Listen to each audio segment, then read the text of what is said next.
ഹരേ കൃഷ്ണ. ഓം നമോ നാരായണായ. ഓം ശ്രീകൃഷ്ണ പരമാത്മനേ നമ. ഇന്ന് നമുക്ക് നാരായണീയം 35-ാം ദശകത്തിലെ 6-ാമത്തെ ശ്ലോകം നോക്കാം. യുദ്ധക്കളത്തിൽ വെച്ചുണ്ടായ സംഭവങ്ങളാണ് ഇവിടെ മേൽപ്പത്തൂർ വിവരിക്കുന്നത്. ശ്രീരാമൻ കുംഭകർണനെ വധിക്കുന്നതും ലക്ഷ്മണൻ ഇന്ദ്രജിത്തിനെ വധിക്കുന്നതുമെല്ലാമാണ് വിവരിച്ചിരിക്കുന്നത്.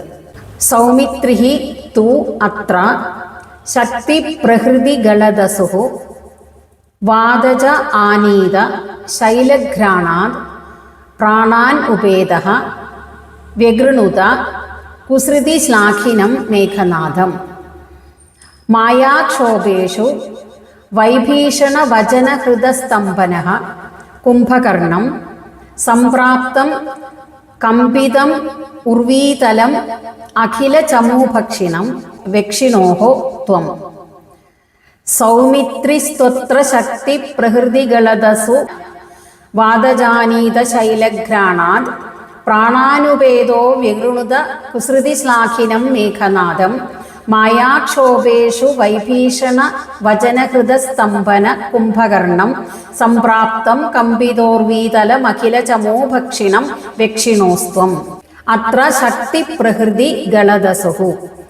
അത്ര ഈ യുദ്ധക്കളത്തിൽ വെച്ച്, ഈ യുദ്ധത്തിൽ ശക്തി പ്രഹൃതി ഗളദസുഹു വേൽ കൊണ്ടുള്ള പ്രഹരമേറ്റ് ജീവൻ പോവുകയും വാദജ ആനീത, വാദജൻ എന്ന് പറഞ്ഞ ഹനുമാൻ, ഹനുമാനാൽ ആനീത കൊണ്ടുവരപ്പെട്ട ശൈലഘ്രാണാത് ഔഷധ പർവ്വതത്തിന്റെ ഗന്ധമേറ്റ് പ്രാണാൻ ഉപേദഃ ജീവൻ തിരിച്ചു കിട്ടുകയും ചെയ്ത സൗമിത്രിഹി ആ ലക്ഷ്മണനാകട്ടെ കുസൃതി ശ്ലാഘിനം മേഘനാഥം കപടയുദ്ധത്തിൽ പ്രസിദ്ധനായ മേഘനാഥനെ, അതായത് ഇന്ദ്രജിത്തിനെ വ്യഗൃണുത കൊന്നുകളഞ്ഞു.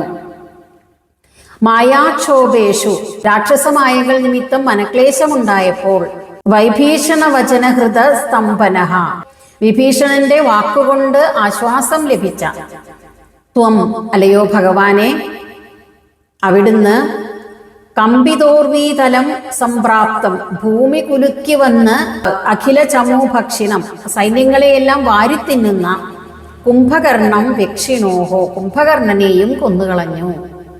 യുദ്ധക്കളത്തിലുണ്ടായ കാര്യങ്ങളാണ് ഇവിടെ മേൽപ്പത്തൂർ പറഞ്ഞിരിക്കുന്നത്. രാമായണത്തിലെ ആ ഒരു ക്രമത്തിലല്ലെങ്കിലും എല്ലാ സംഭവങ്ങളും വളരെ ചുരുക്കി മേൽപ്പത്തൂർ പറഞ്ഞിരിക്കുകയാണ്. രാമായണത്തിൽ ആദ്യം വരുന്നത് ശ്രീരാമൻ കുംഭകർണനെ വധിക്കുന്നതാണ്. ഇവിടെ മേൽപ്പത്തൂർ അവസാനമാണ് കുംഭകർണവധം പറഞ്ഞിരിക്കുന്നത്. രാമായണത്തിൽ കുംഭകർണവധത്തിന് ശേഷം ഇന്ദ്രജിത്ത് ബ്രഹ്മാസ്ത്രം പ്രയോഗിക്കുന്നുണ്ട്.